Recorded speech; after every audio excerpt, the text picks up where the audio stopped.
принципи. Значи, целината е се, тоталитетот целината се, поединецот е ништо. Ти си тука за доброто на државата, а не обратното. Државата е тука да ми помогне, да ми овозможи. Професоре, прочитав една анализа дека тоа што во Кина нема демократија, а е успешен капитализмот, е лош феномен и праќа лоша порака дека демократијата е излишна и дека нема потреба демократија.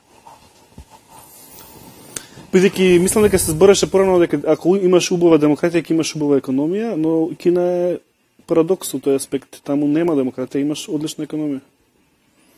Да, се зависи и што ќе се мисли под демократија, меѓутоа за жал се покажува, пак велам емпириски, не се тоа конструкции, дека економскиот успех и демократијата не мора секогаш да додат заедно, се зависи и од формата на собственоста над средствата за производство, кажано на оној марксистички начин.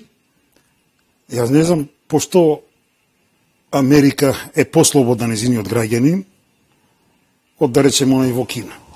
Може би во некои делови ќе најдеме во некои нијанси разлики, но суштински гледано не. Фактички во Соединените држави ви имате еднопартиски систем. Дали се републиканците, дали се демократите, они мора само да ги извршуваат интересите на американскиот капитал.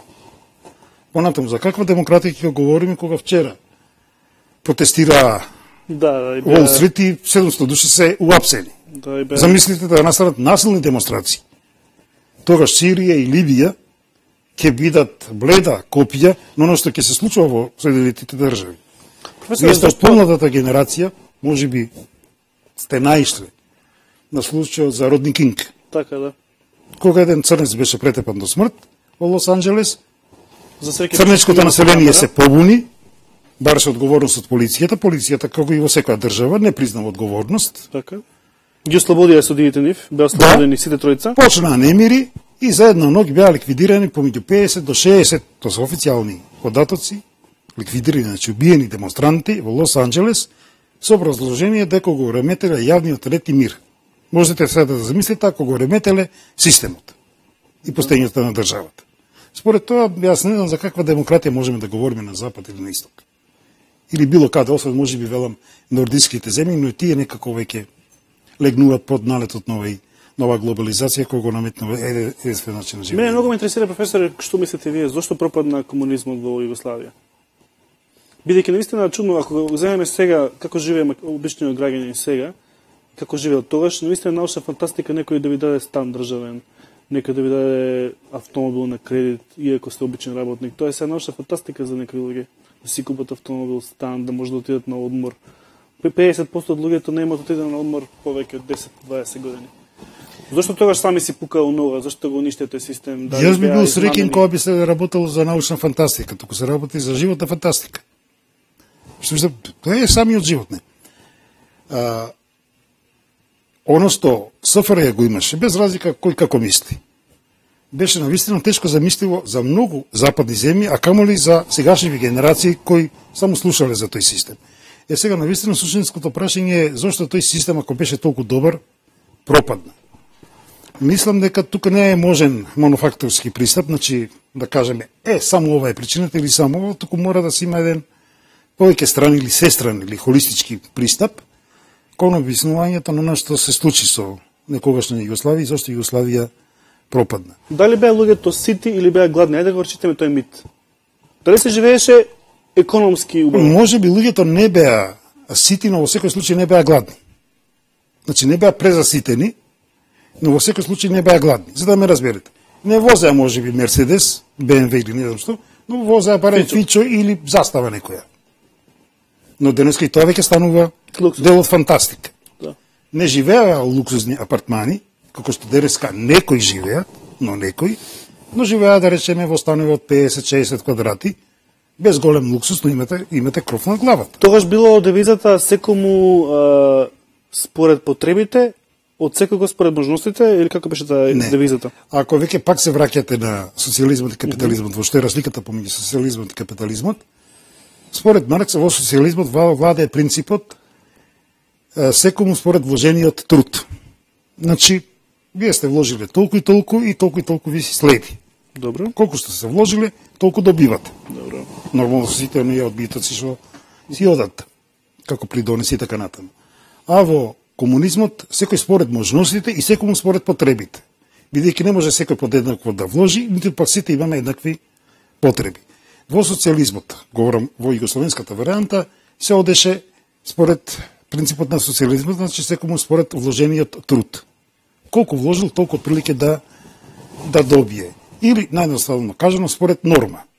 Ако ви денеска се изработили 10 чаши, примерно, тогаш ви следи толку и толку. Ако се изработили 15, тогаш платата ќе ви биде нешто поголемо. Како би можеле сега да го дефинираме капитализмот во Македонија со таква една едноставна реченица, професоре?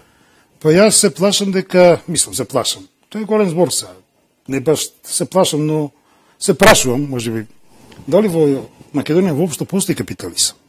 Затоа што капитализмот, колку и да биде нечовечен, според самата своја природа, он е и нечовечен и неморален, според самата своја природа, бидејќи се базира врз приватната собственост, тоа е врз експлоатација, а експлоатацијата е во директна колизија со било кој морал и особено со христијанството.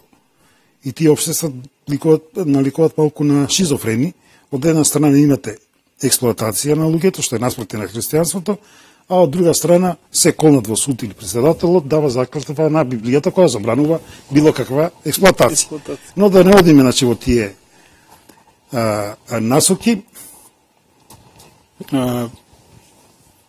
мислам дека капитализмот не е вистинското решение, туку може би требаше да се оди во насока во која одеше Југославија. И сега пак доаѓаме до што претходно го постави такво прашање зошто Југославија пропадна. Една од причините ми се чини дека беше уставот од 1974 година, каде што фактички Југославија наместо да се што повеќе интегрира, дојде до нејзина федерализација, она формално постоеше како, односно конфедерација, се извинувам, она формално постоеше како федерација, но всуштински беше веќе конфедерација. Се родија автархични или автономни пазарни економии, значи секоја република си беше засебна, секоја можеше да се задолжува колку сака преку сојузната држава во странство, и тоа наместо да не сближува, нормално дојдуваше до разединување. Секоја мораше според тој устав, или според тој устав, можеше да има своја железара, своја, да речем, индустрија за преработка на нафта, така на своја рафинерија, и тоа доведуваше до дуплирање на капацитетите, што се покажува како економски неефикасно. Тоа почнува да ги предлобочува јазовите помеѓу некогашните народи на некогашната држава, бидејќи секој сака да влече на своја страна, а од друга страна не смееме да го заборавиме и надворешниот фактор кој влијаеше врз распадот на Југославија. Многумина сметаат, и мислам со право дека еден од главните актери во распадот на Југославија беше Слободан Милошевиќ, колко според моје мислење неправедно го сметат за комунист или комуњар, бидејќи по низа елементи тој беше типично западен човек. Тој не градеше партиска кариера, туку до неговото доаѓање на власт во втората половина од минатиот век, значи некаде 86-7 он дојде на власт во Србија, дојде како висок банкарски стручњак од Запад, Франција, Англија, Соединетите американски држави, и фактички сите негови потези беа наспроти постоењето на Југославија, а не наспроти нејзиното задржување. Сите форми што му се нудеа за сојузна држава, дали тоа ќе биде лавава федерација, дали тоа ќе биде асиметрична федерација, тој одбиваше, понатаму излегуваше со тезата сите Срби во една држава, што беше за мене сулудо, бидејќи сите држави беа, односно сите Срби беа во една држава и таа држава беше СФРЈ. Сега на вистина најголемиот дел од србите за жал се во една држава, а таа држава е Србија и тоа крња Србија, значи смалена Србија без Косово со можност да ја загуби во Војводина. Според тоа тој човек влечеше цело време потези кои одеа не само наспроти на Југославија, туку наспроти на самата негова наводно Србија. Тој не беше националист, туку според мене веројатно платеник на Запад да ја раздрба таа федерација преку великосрпскиот национализам. Можно ли, професоре, да југословенскиот народ тогаш посака да се промени, да станат независни држави, гледајќи како живеат луѓето во Германија и во Франција?